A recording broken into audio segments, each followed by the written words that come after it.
What if I told you that a tornado was going to happen tomorrow, right where you live? That it would touch down at exactly 3:17 p.m. and I told you the exact path it would take. You would of course prepare.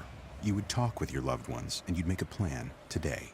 It's true, I can't tell you a tornado will strike tomorrow, but shouldn't you have a plan anyway? Visit ready.dc.gov and make your emergency plan today. Don't wait, communicate. Brought to you by the District of Columbia, Homeland Security and Emergency Management Agency, FEMA, and the Ad Council. The following is a presentation of unidentified entertainment and 22nd century radio. Manassas, Fairfax, Washington, D.C.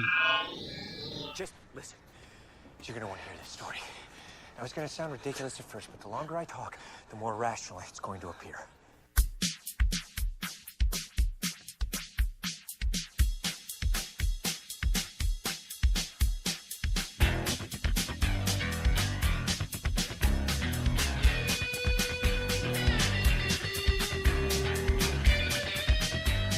Listeners, new and old, thanks again for joining us. The Time and Space Radio Show has returned.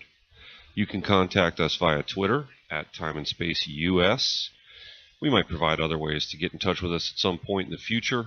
Actually, you can email us 22nd 22ND, that's November Delta 22ND 22nd at cox.net, but Twitter at Time and Space US. And what do we got going on Twitter? A couple of contests for you.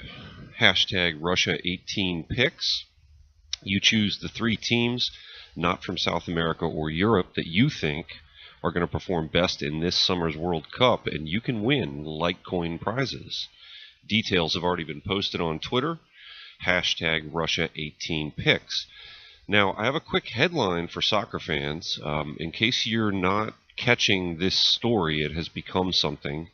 And I'm going to put links in the show notes, but we're going to break off just for a brief second. But for soccer fans, if you're not tracking with this, check this out.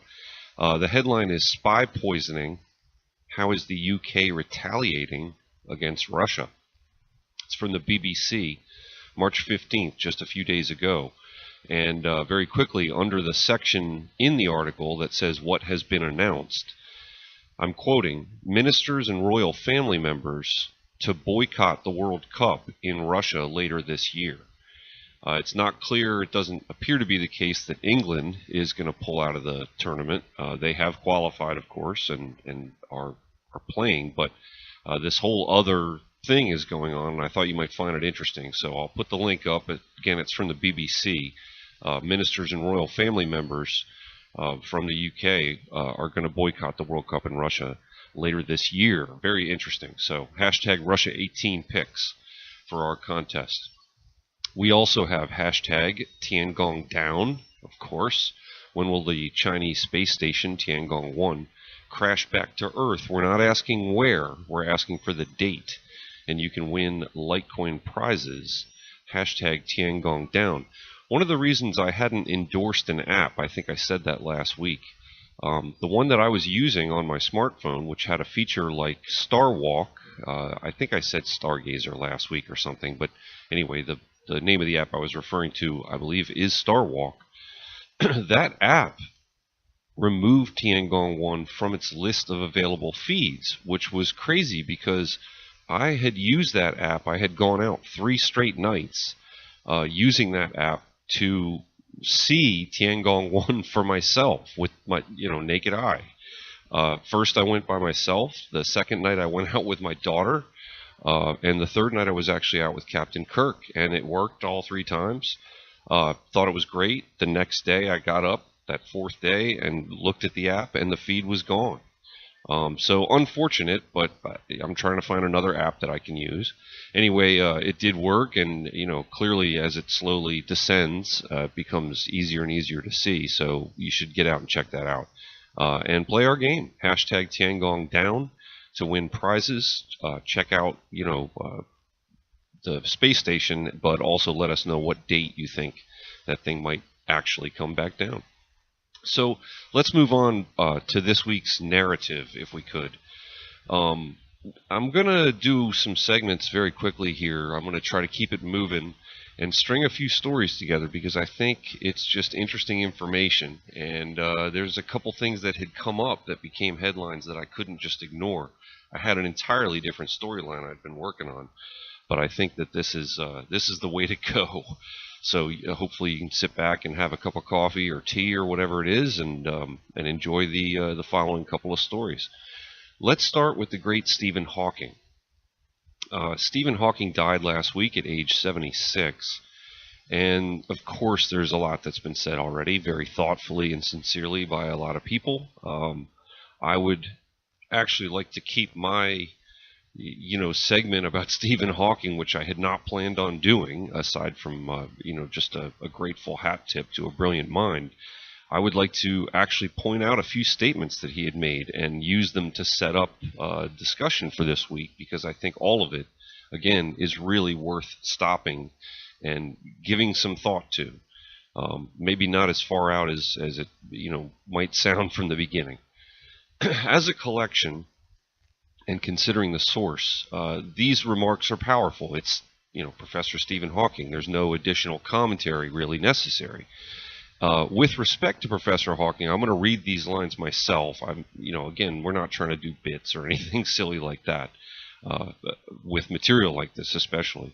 But these are quotes by Hawking with regard to extraterrestrial life.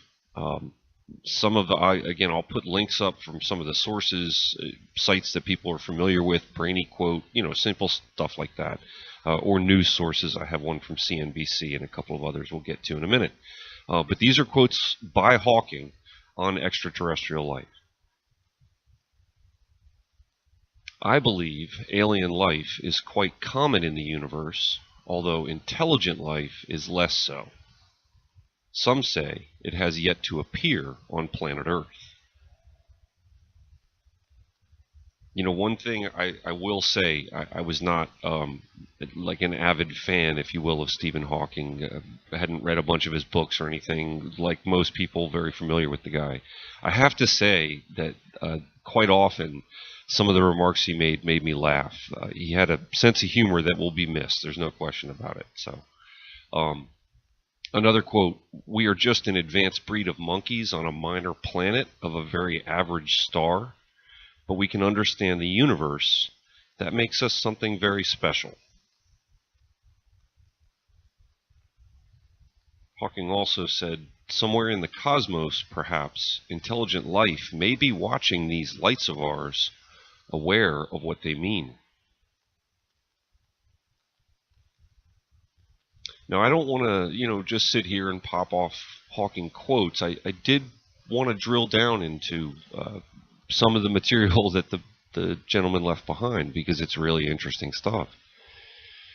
And this in particular always stood out, even though it's several years old, but what better time to go back and take a look at it. I'm going to use as my reference point, there are other ways to find this, but I'm going to use the UK Telegraph. I'll put up the link. These remarks that appear in this UK Telegraph piece, the remarks were by Hawking for a Discovery Channel series, and then this Telegraph piece is reporting on those remarks. So there's multiple ways you could find the remarks, but the headline from the Telegraph: "Stephen Hawking, alien life is out there, scientist warns." So again, these are remarks by Hawking for a Discovery Channel series piece. I'm reading from the UK Telegraph piece, so if you can piece together how this is quoted, I'll try to make sure that I identify which ones are Hawking's words.